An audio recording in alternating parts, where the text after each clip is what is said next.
اور ایسے میں کوئی ایسا ایریا مینیجر یا بینک مینیجر جس کے ساتھ پورا عملہ ملا ہوا ہوتا ہے، میں اس کو کہوں گا کہ یار یہ اتنے پیسے 1 لاکھ 2 لاکھ 3 لاکھ آپ میرے ڈپازٹ کر لیں، تو وہ کہے گا کہ صاحب پیسے آپ دے کر جائیں، میں تو پھر آپ کو، کیونکہ عملہ پورا اس کے ساتھ ملا ہوا ہے، میں بعد میں کر دوں گا. تو آپ کا تو ٹرسٹ بینک پر ہوتا ہے نا، آپ کا ہم نے تو دے دیا پیسے، اس انفرادی حیثیت میں بیٹھنے والے بندے پر تو نہیں ہوتا نا. آپ تو اس بینک کو دیکھتے ہیں کہ یہ تو ہمارا بینک کے ساتھ اکاؤنٹ بنا ہوا ہے، ایک ٹرسٹ، ایک تعاون ہے. تو ایسے میں پھر یہ فائدہ اٹھایا گیا. اب دیکھیں لوگ کیسے ثابت کریں گے، اگر جو پیسوں کی ایک تو ٹرانزیکشن ہوتی ہے، وہ تو ایک اکاؤنٹ میں آپ کے پیسے پڑے ہوئے ہیں اور اس حد تک آپ کے پیسے ہیں، اور اس کے بعد پھر جو ممکنہ مدت ہے یا مقررہ مدت ہے جس میں وہ بندہ جو فراڈ کر کے پیسے نکلواتا ہے، تو وہ تو ایک ٹائم لائن ہوگی نا اس آن لائن میں. لیکن یہ بہت مشکل ہو جائے گا، آپ ثابت کیسے کریں گے، کیونکہ پورا عملہ اس کے ساتھ تو ملا ہوگا. تو یہ بہت ایک بڑا سوال ہے. اور اکاؤنٹ ہولڈرس کو یہ پروف کرنا ہوگا کہ آپ کے جو ہے اکاؤنٹ میں کتنے پیسے تھے، اور بینک جو ہے وہ ذمہ دار ہے، وہ پیسے دے گا اکاؤنٹ. دیکھیں بینک ذمہ دار ہے. اب ہوگا کیا، اب یہ ہوگا کہ بینک جتنے بھی پیسے کلیم کرنے والے لوگوں کو یا صارفین کو یا جتنے بھی جن کی اکاؤنٹ سے بینک میں، وہ یہ کہے گا کہ صاحب آپ اپنا جو بھی ریکارڈ ہے، اسٹیٹمنٹ، منی اسٹیٹمنٹ ہوتی ہے، وہ آپ لے کر آئیں. اس کے بعد پھر دیکھتے ہیں کیا ہوتا ہے. لیکن اس کا ریکارڈ ایک تو ہے آن لائن ریکارڈ، وہ تو بہت آسان ہے، لیکن اس کا فزیکل ریکارڈ ہے وہ کیسے ہوگا، کیونکہ عملہ ساتھ تھا، عملہ تو اس میں ملوث ہے نا، وہ تو لے کر فرار ہو گیا ہوگا. ایک وہ ریکارڈ.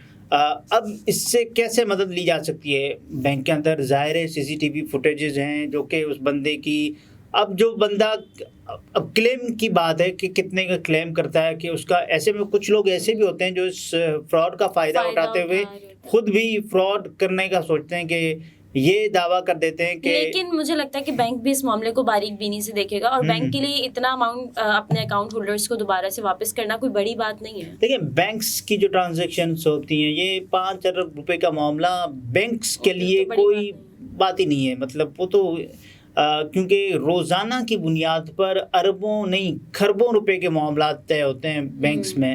تو یہ تو بینکس جو سینٹ کے قائمہ کمیٹی میں بھی بات چلی کہ اتنا ریکارڈ توڑ جو منافع ہوا ہے بینکس کو ان حالات میں، اس مہنگائی زدہ دور میں، بینکس کو فائدہ ہوا، بہت بڑا فائدہ ہوا ہے.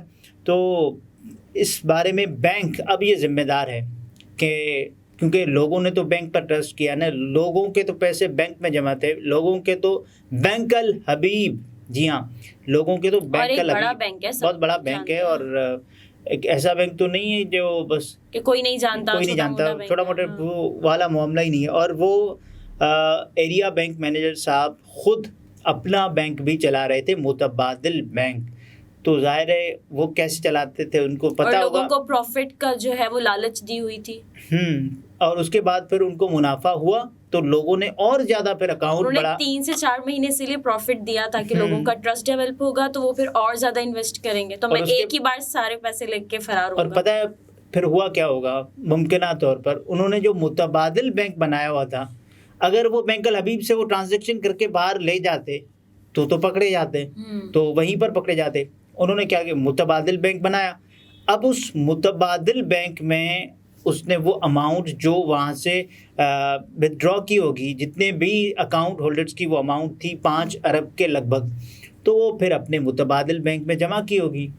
پھر وہیں سے مختلف اکاؤنٹس بنائے ہوں گے، کیونکہ عملہ تو ان کے ساتھ تھا اور بہت سارے لوگ، اور بہت آسان ہوتا ہے بینک میں کام کرنے والے لوگوں کے لیے اکاؤنٹ بنانا اور اس سلسلے کو آگے پہنچانا. تو یہ ٹرانزیکشن ممکنہ طور پر ہوئی ہوگی وہاں سے، اس بینک سے جو اس کا متبادل بینک تھا.